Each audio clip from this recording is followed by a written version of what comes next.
السلام علیکم، امید ہے آپ سب خیر و عافیت سے ہوں گے۔ تو آئیے آج کی آیتیں شروع کرتے ہیں۔ انما یامر المسجد اللہ من آمن باللہ والیوم الآخر وقام الصلاة وآتى الزکاة ولم یخش الا اللہ فعسى اولئک ان یکونوا من المقتدین۔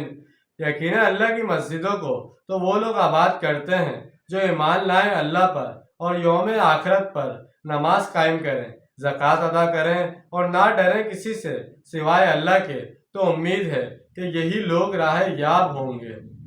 وَجَعَلْتُمْ سِقَایَةَ الْحَاجِّ وَعِمَارَةَ الْمَسْجِدِ الْحَرَامِ كَمَنْ آمَنَ بِاللَّهِ وَالْيَوْمِ الْآخِرِ وَجَاهَدَ فِي سَبِيلِ اللَّهِ لا يستعون عند اللہ واللہ لا يهدي القوم الظالمین۔ کیا تم نے حاجیوں کو پانی پلانے اور مسجد حرام کو آباد کرنے کو برابر کر دیا ہے اس شخص کے اعمال کے جو ایمان لایا اللہ پر اور یوم آخرت پر اور اس نے جہاد کیا اللہ کی راہ میں؟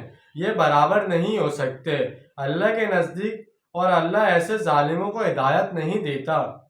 مشرکین مکہ اس بات پر بہت ناز ہیں کہ انہوں نے بیت اللہ کو آباد رکھا ہوا ہے اور وہ حاجیوں کو پانی پلانے جیسا کار خیر سر انجام دیتے ہیں، تو کیا ان کے یہ امور ایمان بالآخرت اور جہاد فی سبیل اللہ کے برابر ہو جائیں گے؟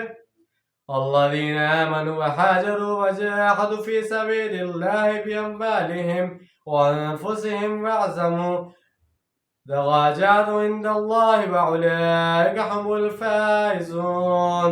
وہ لوگ جو ایمان لائے، جنہوں نے ہجرت کی اور جہاد کیا اللہ کی راہ میں اپنے مالوں اور اپنی جانوں کے ساتھ، ان کا بہت عظیم رتبہ ہے اللہ کے نزدیک، اور وہی لوگ ہیں کامیاب ہونے والے۔ یبشرہم ربہم برحمت منہ ورضوان وجنت لہم فیہا نعیم مقیم۔ انہیں بشارت دیتا ہے ان کا رب اپنی رحمت خاص اور رضامندی کی، اور ان باغات کی جن کے اندر ان کے لیے ہمیشہ رہنے والی نعمتیں ہیں۔ خالدین فیہا ابدا ان اللہ عندہ اجر عظیم۔ جن میں وہ رہیں گے ہمیشہ ہمیشہ، یقینا اللہ ہی کے پاس ہے بہت بڑا اجر۔ اگلی دو آیات اپنے موضوع اور فلسفہ دین کے اعتبار سے بہت اہم ہے۔ جیسا کہ اس سے پہلے بھی ذکر ہو چکا ہے، مکہ پر چڑھائی کے سلسلے میں بعض مسلمانوں میں تذبذب پایا جاتا تھا۔ اس کی ایک بہت ہی اہم وجہ یہ تھی کہ مشرکین مکہ میں سے اکثر کے ساتھ مہاجرین کی بہت قریبی عزیزداریاں تھیں۔ ابھی تک تو کچھ امید تھی کہ شاید وہ لوگ ایمان لے آئیں گے، مگر اب صاف نظر آ رہا تھا کہ مکہ پر چڑھائی کی صورت میں اپنے قریبی عزیزوں کے خلاف لڑنا ہوگا، اپنے بھائیوں، بیٹیوں اور باپوں کے گلے کاٹنا ہوں گے۔ انسان سطح پر یہ کوئی آسان کام نہیں تھا، مگر اللہ تعالیٰ کو ابھی مسلمانوں کا مشکل ترین امتحان لینا بھی مقصود تھا۔ لہٰذا یہ آیت اس زمن میں اللہ کی مرضی اور دین حق کا اصول بہت واضح اور دو ٹوک الفاظ میں بیان کر رہی ہے۔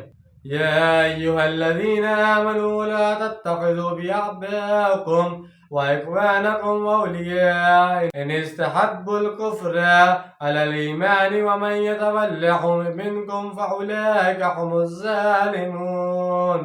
اے ایمان والو، اپنے باپوں اور بھائیوں کو دلی دوست اور حمایتی مت بناؤ اگر انہوں نے ایمان کے مقابلے میں کفر کو پسند کیا ہے، اور تم میں سے جو کوئی بھی ان کے ساتھ ولادت دوستی کا تعلق رکھیں گے تو ایسے لوگ خود بھی ظالم ٹھہریں گے۔